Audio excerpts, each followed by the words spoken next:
Ами, съжалявам.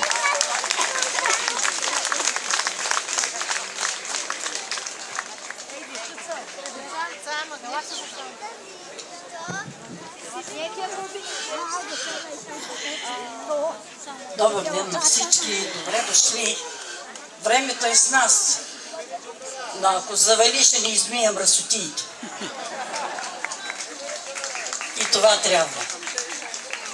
Защото мръсотията си е от нас, от никой друг.